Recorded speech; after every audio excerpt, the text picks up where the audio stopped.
Hello, hello, hello there, my friends. Hi there. My name is Natasha. I am the creator and the founder of the Glow Up Method, and I'm so excited that you're choosing your time to be here with me today.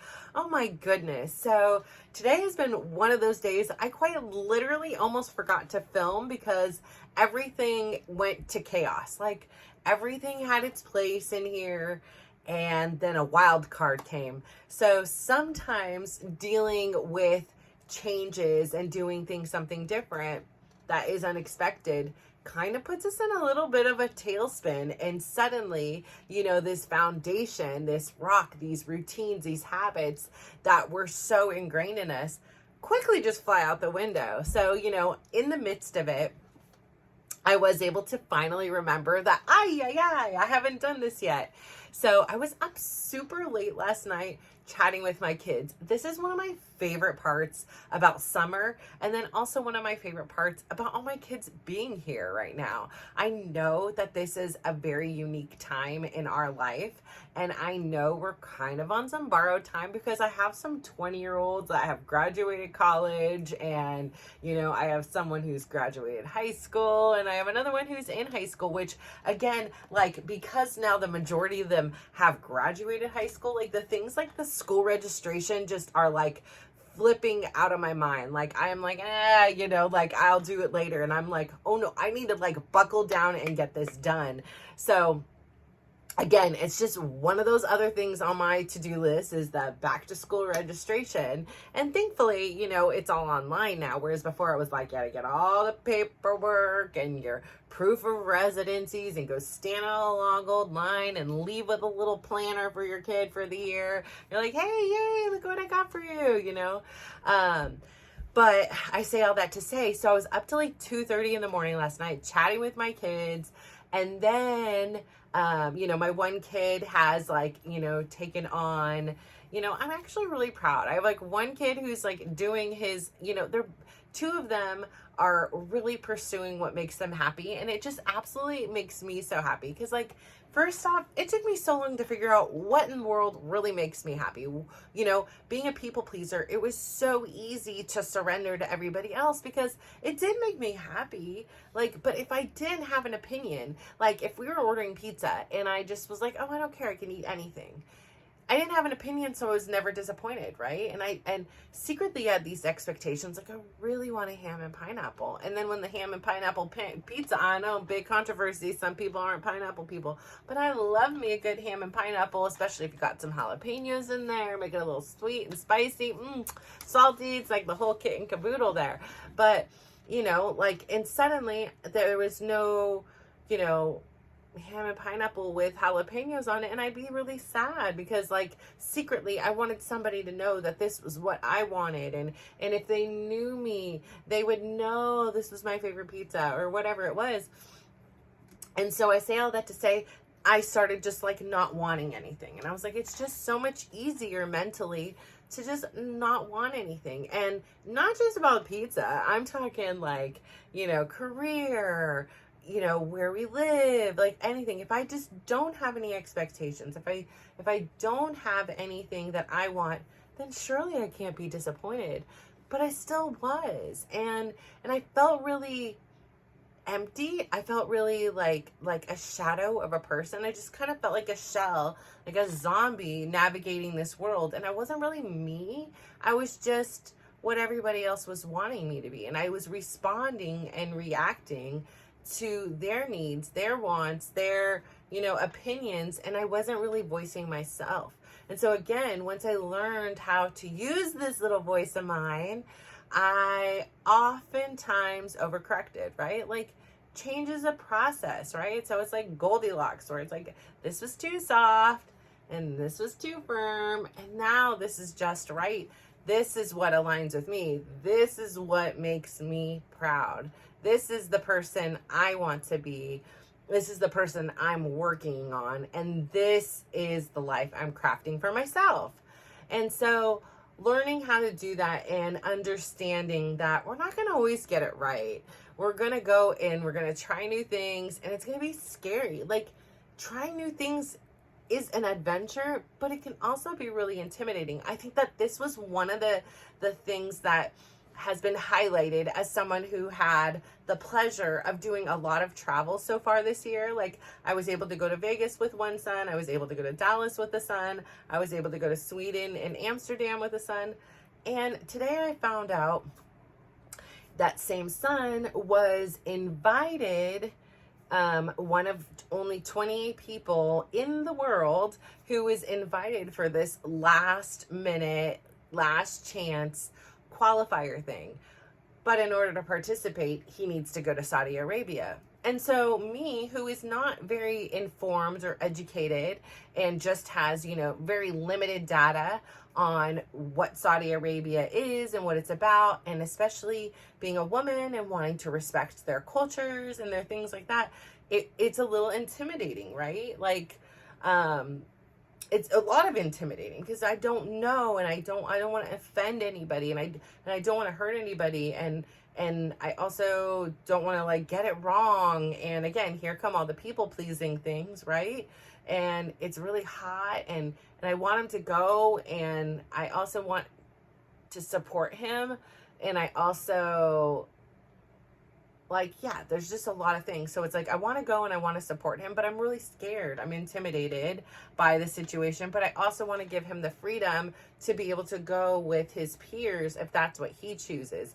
It's a long flight. It's hecka hot out there. Like, there's so many different funky variables that are going into it. And it was just this wild card that, oh yeah, by the way, you need to decide within a few days because this trip takes place in a couple of weeks. And he's working really hard at, deciding which path he's going to take, and, getting this invitation, this personal invitation. He's only one of 28. And like I said, only the best players in the world, and some of the best ones didn't even receive it, yet he did.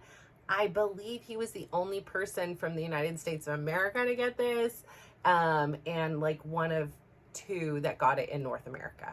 So I am just really proud of him. And I think for him, it gives him this validation in a sense that, what he feels, that he's a great player, is recognized. And it is this opportunity to have another shot at winning this tournament, to really put his name on the board. I mean, again, out of everybody who is that we are aware of that's invited, they all have teams, they all have like, support systems in place. And he's this, wild card, unknown, unsigned, just underdog story. And so, yeah, mathematically, you can go out there and play 3 games and then be done. And then now what? You're in Saudi Arabia for, this really long time. And that's a possibility. I mean, there's no guarantees you go there and then, you have the Cinderella story. That'd be lovely. That'd be great. But these are all, extraordinary players that have been in the game a long time, much longer than him, most of them, and have a ton of support. And so that doesn't mean anything, but it just means like, and part of me would really like to go and support him and help him to have, again, water, those little things that like, it's just helpful to have somebody else there who has your back, especially when you're having to fly for like 24 hours and, you're in another country. And I don't know how much English is spoke there.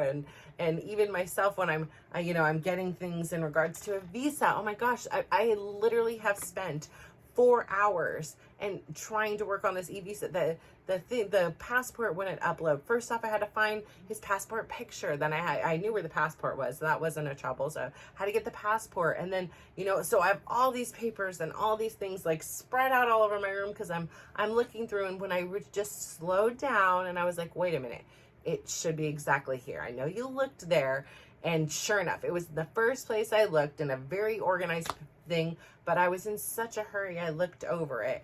And so we had that. And he also had another good news. Like, we're approaching the anniversary of his ACL surgery. So I called it an anniversary. So, but today he was finally received his custom fit orthotic brace for his knee. And that doesn't mean he can't be injured or anything, but it's just this extra layer of protection to remind himself, like it's like a boundary. It is to protect him from himself. It doesn't mean he can't get hurt. It doesn't mean any of that. It's just this reminder that, hey, oops, like you're moving in a way that is not necessarily in good form, that can in the long run might have what happened in the first place. So he received that, and he received that. So it's been a great day for him personally. Again, like I say, he is probably the most unknown player that received this invitation. And so, like, there's this part of me that's so proud, and just, it's like your kid. You want them to succeed. You want them to go to Saudi Arabia and have that Cinderella story. And for him, it's like, it's not about the money. Yes, that's cool. That's great. But I really think it's about the validation and the reassurance that he is good, like that, he has this acceptance, in a way, a door opening into a group that he really wants to be a part of. And so, for him, I'm really proud.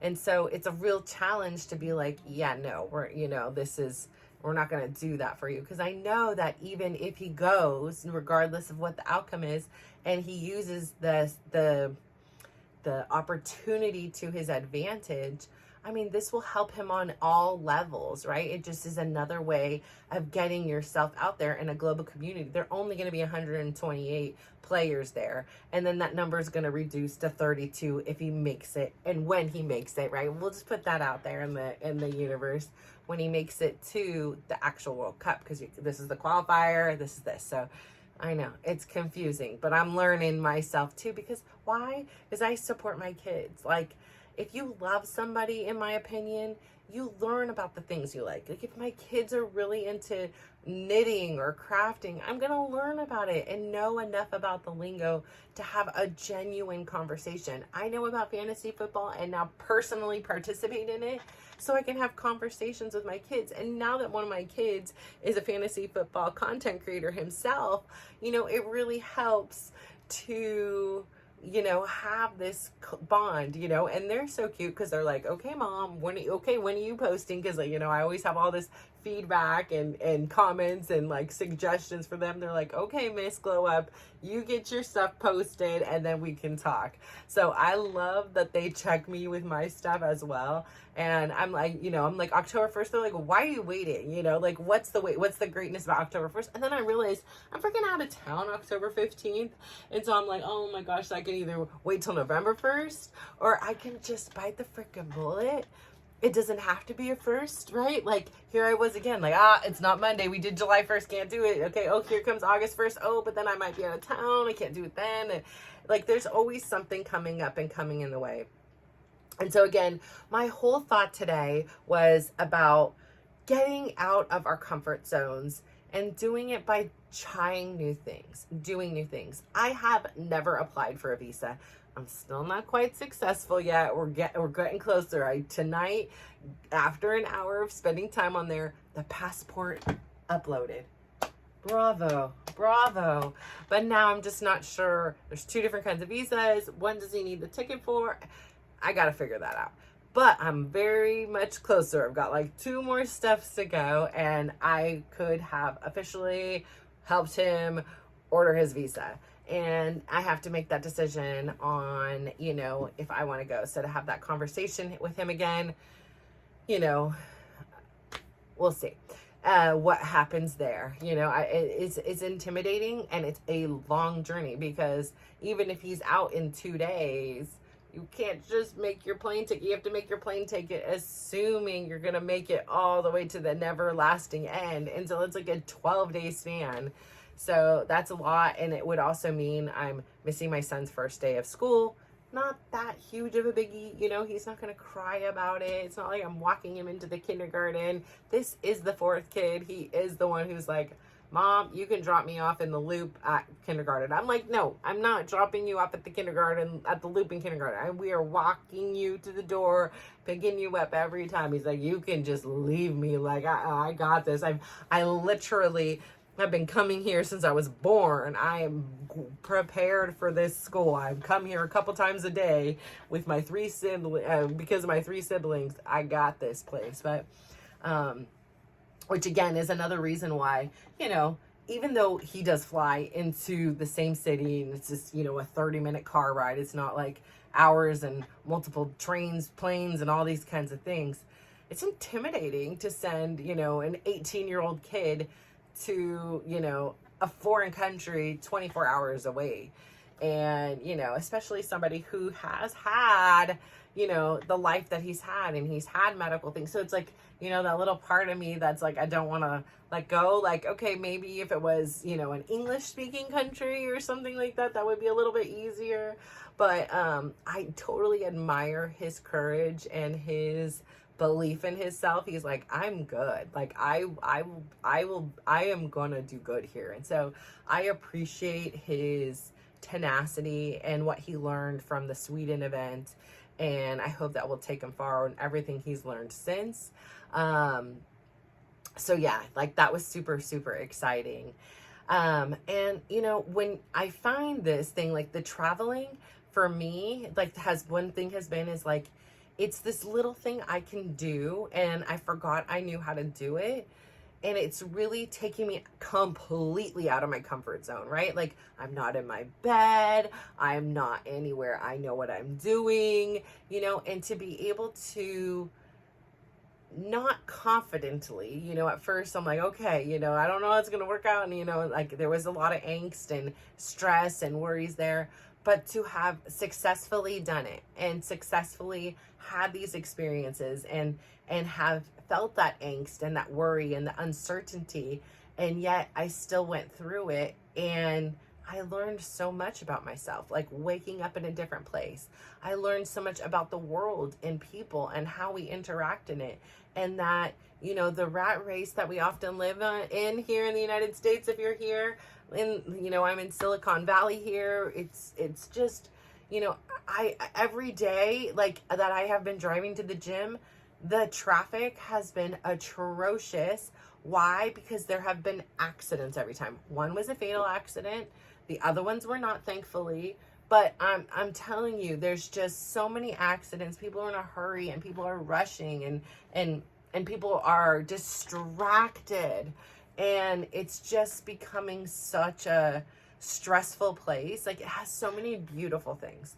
I had a wonderful conversation with a young lady today, and I adore her. Like, I really think she's just so sweet and nice, and she's just looking for this. She's a hopeless romantic looking for something great, and she keeps coming up to these like frogs that are not turning up to princes, let me tell you. And you know, listening to her story is such a reminder to me about how quickly we as women in particular, because I know a woman's experience, and it probably happens with men as well. I'm not trying to like stereotype or anything, but I can see in my families, in my, you know, people around me, how quickly as women we tend to surrender who we are, or like deny who we are. Like I said, like I'm like a pizza. I'm like ordering a pizza. I just don't have an opinion on who I am. And so it takes us a real long time to figure out what it is we want in our lives, because we never asked. We were never asked. We never gave it an option. You know, if you know, something came up, we were often shut down, or we often shut down ourselves, like, oh, I can't do that because I want a family and I want kids, and if I want all that, then I can't do this and I can't do that. Like, you know, we always have all these limitations that are kind of imposed on us by ourselves, by, you know, society, by just life in general. And, you know, I think it's a really sad situation, because I think there's a lot of us out there that have so much untapped potential and untapped purpose and untapped life to be living, and we're just hiding away. And I know that was me. And today I started to think about like just things I'm grateful for. Again, like I said, the young man, he's plugging away.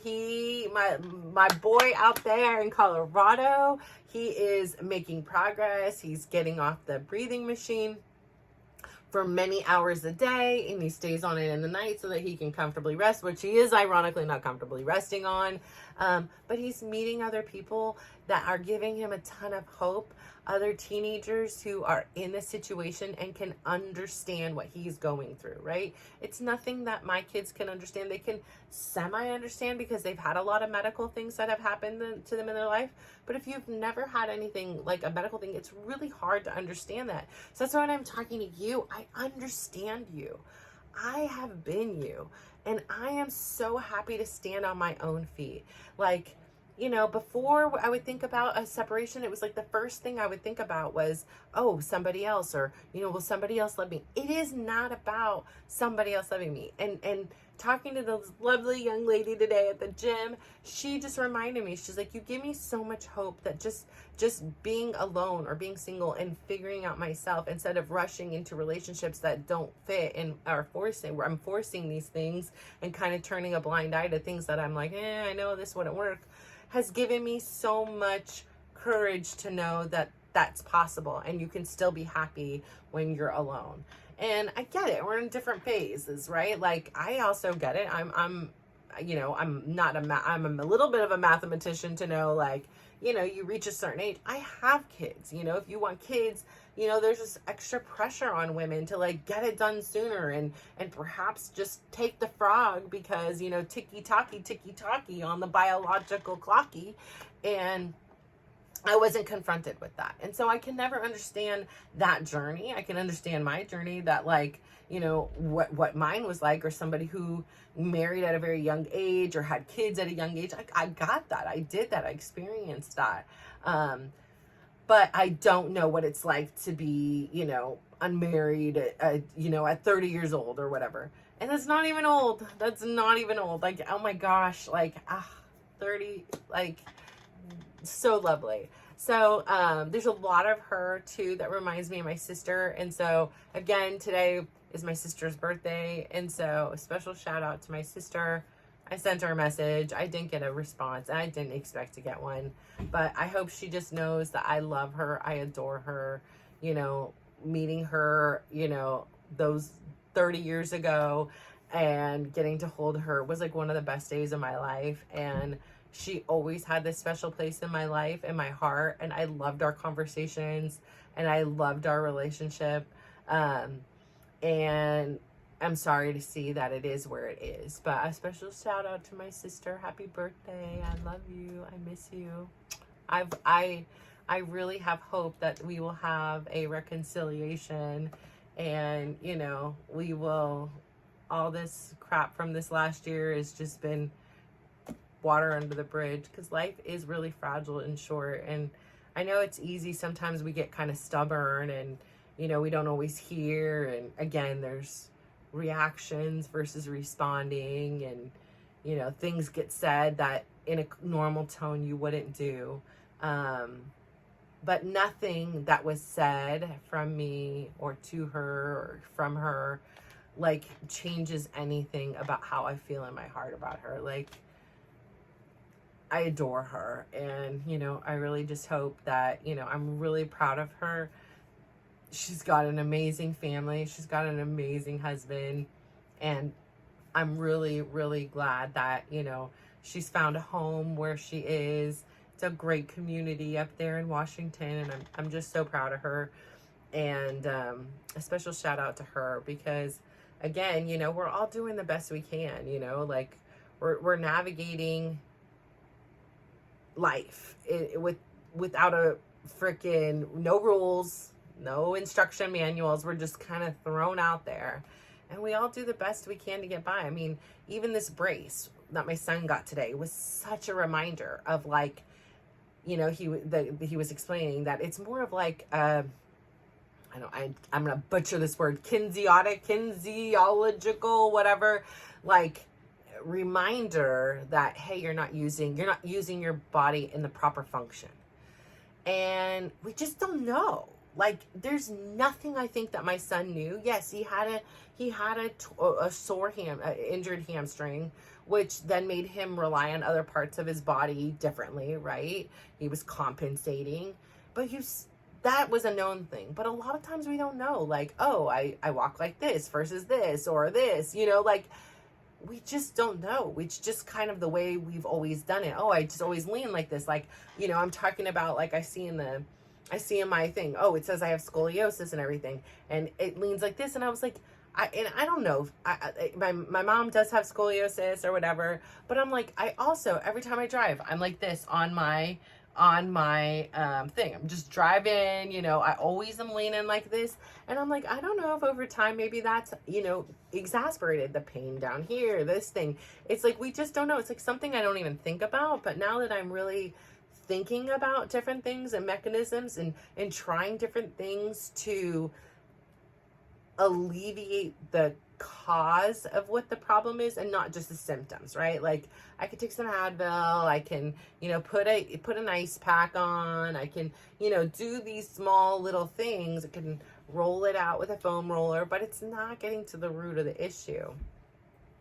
And so I say all that to say, so many times we're just functioning in our default settings and we don't know we're causing harm to ourselves or to others. And so, yeah, if I could go back and change some things, I definitely would, especially with her. I mean, like I said, there's been a few things in which I really wish I would have done differently. And again, at that time, it was my stubbornness. I felt really abandoned and unloved. And as a result, I just was like, she doesn't care if I'm there anyways. Like, she doesn't care if I'm a part of the thing. Like, it was like one silly argument because of my cousin and my mom that wasn't even have anything to do with us. And it was like her and I both took sides, and she took my mom's side and I took my cousin's side.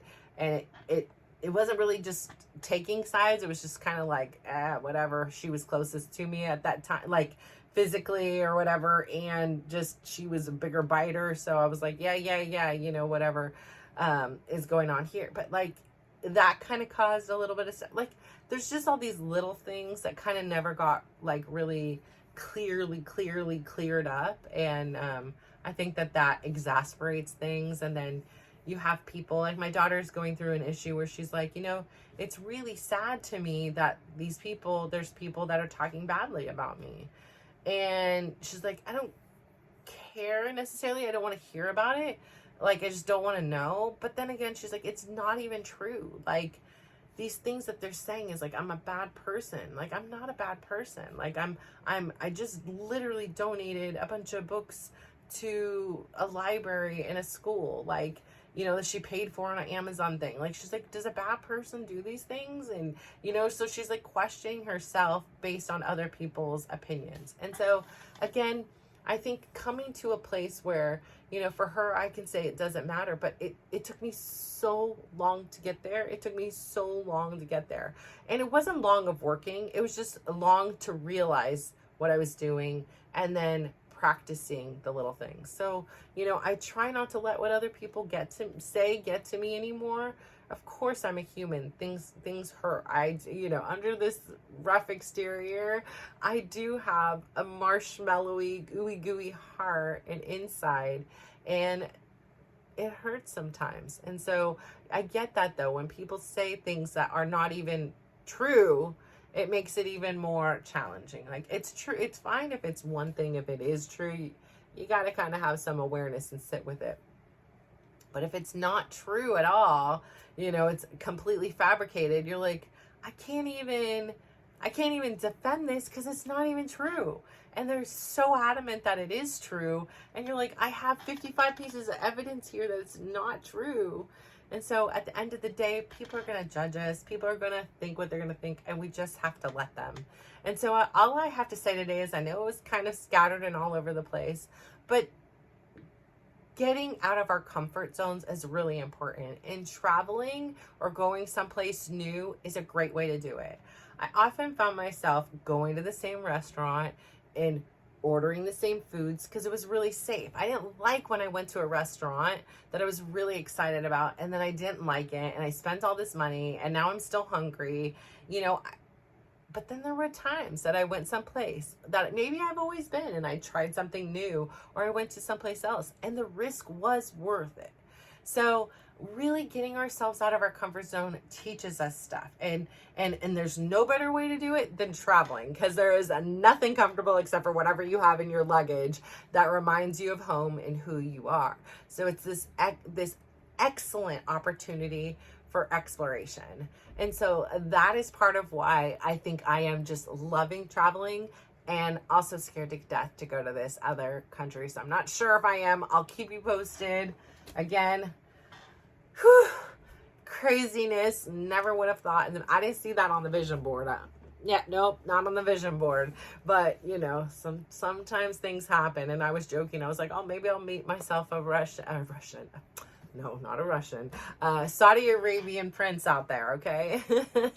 So, any Saudi Arabian princes out there, by the time this posts, y'all, I'll already be back home if I even go. So, I just have to say, thank you so much for tuning in today. I'm so proud of you. You are absolutely amazing. You are doing everything right. Like, don't blame yourself for anything. And just because you're doing things right, it doesn't mean it's not going to hurt. It doesn't mean you're not going to, you know, lose some things and gain other things. It doesn't mean that it's going to be clean. Sometimes it's chaos and it's messy, and that's life. That's part of it. You got to take the good, you got to take the bad, you got to take the crazy.